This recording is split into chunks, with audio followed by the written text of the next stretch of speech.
Welcome to the Deep Dive by OVTLYR, where we uncover the market's hidden trends and give you the edge you need. Head on over to OVTLYR.com right now to save time, make money, and start winning with less risk today. Now let's jump right in. Hey everyone, and welcome back for another Deep Dive. You know, it seems like everywhere you turn these days, everyone's talking about chips. I mean, the kind that power our phones and computers, not the kind you dip in salsa. And today we're going to take a closer look at why these tiny little chips are causing such a big geopolitical stir. Specifically, we're diving into Taiwan's role in the global chip industry and what recent political back and forth might mean for you and the tech you use every day. You know, to get started, I'm sure a lot of you remember former President Trump's comments about Taiwan stealing the U.S. chip industry. Yeah, he said that on Joe Rogan's podcast, actually. But there's a CNBC article that really unpacks the whole situation. It's called "Trump Accuses Taiwan of Stealing U.S. Chip Industry. Here's What the Election Could Bring." And that's our main source today. We're going to break down that article, but also go way beyond the headlines. We'll look at the economic realities, the potential fallout, and what it all means for the future of tech. Yeah, it's pretty fascinating stuff when you start peeling back the layers, because It's not just about campaign rhetoric, you know. Yeah. This gets to the heart of global economics, technological dominance, and even national security. Exactly. And that's why we're doing this deep dive. So let's jump right in. That stealing comment from Trump was definitely inflammatory. But then he went a step further, saying he'd slap tariffs on Taiwanese chips if he gets reelected. Right, and that's not something to be taken lightly. I mean, you saw the market reaction almost immediately. Taiwan Semiconductor Manufacturing Company, you know them as TSMC probably, their shares dropped more than 4% after those comments. Wow, that's a pretty big hit. It is, and the implications run much deeper than just a dip in the stock market, because TSMC isn't just a chip maker, they're the global leader. We're talking the brains behind everything, from our iPhones to those cutting-edge AI systems everyone's talking about. Hyperscalers like Amazon, Google, Microsoft, you name it, they all rely on TSMC. So it's not just about Taiwan losing business. It's about the U.S. tech industry being left high and dry. Exactly, you hit the nail on the head.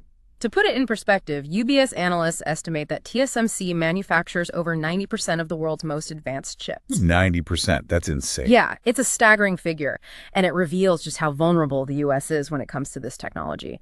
But to really understand how we got here, you have to go back a bit.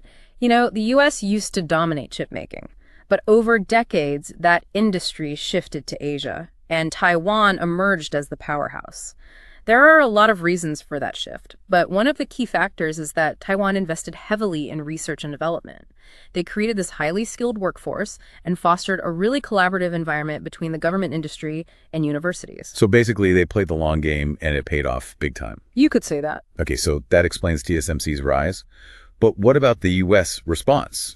Enter the GPS Act, right? Pumping billions into boosting domestic chip production. Yeah, the GPS Act is a major initiative, no doubt about that. Right. But it's not a magic solution, you know. It's going to take a lot more than just money to catch up to where TSMC is. I was going to say, it sounds like they have a pretty significant head start. They do. And look, Intel's a great company. They're the U.S. champion in this arena.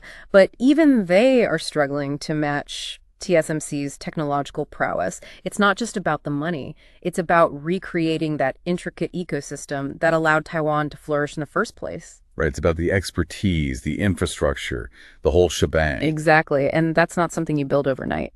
So even with the CPS Act, it sounds like we're still looking at a situation where the U.S. is pretty reliant on Taiwan for these crucial chips.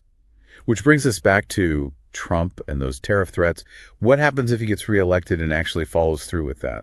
Well, for starters, the folks at Mizuho are already saying a potential Trump victory would be a negative for TSMC. And analysts at Citi are worried about this ripple effect of increased costs across the whole chip supply chain. Think about it. Imagine a world where a completely new type of chip emerges, something that leapfrogs current technology and disrupts the whole industry.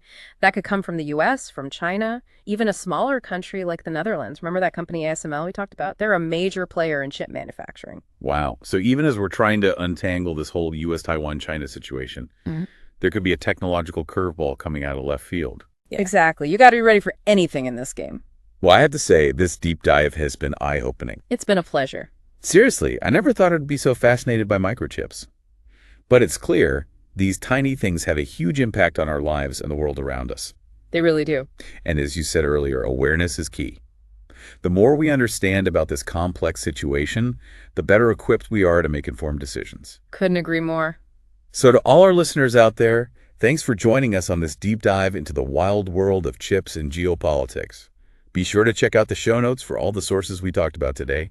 And until next time, keep those brains buzzing. Hey, thanks so much for deep diving with us today. Head on over to OVTLYR.com. That's OVTLYR.com to save time, make money, and start winning with less risk today. And we'll see you next time.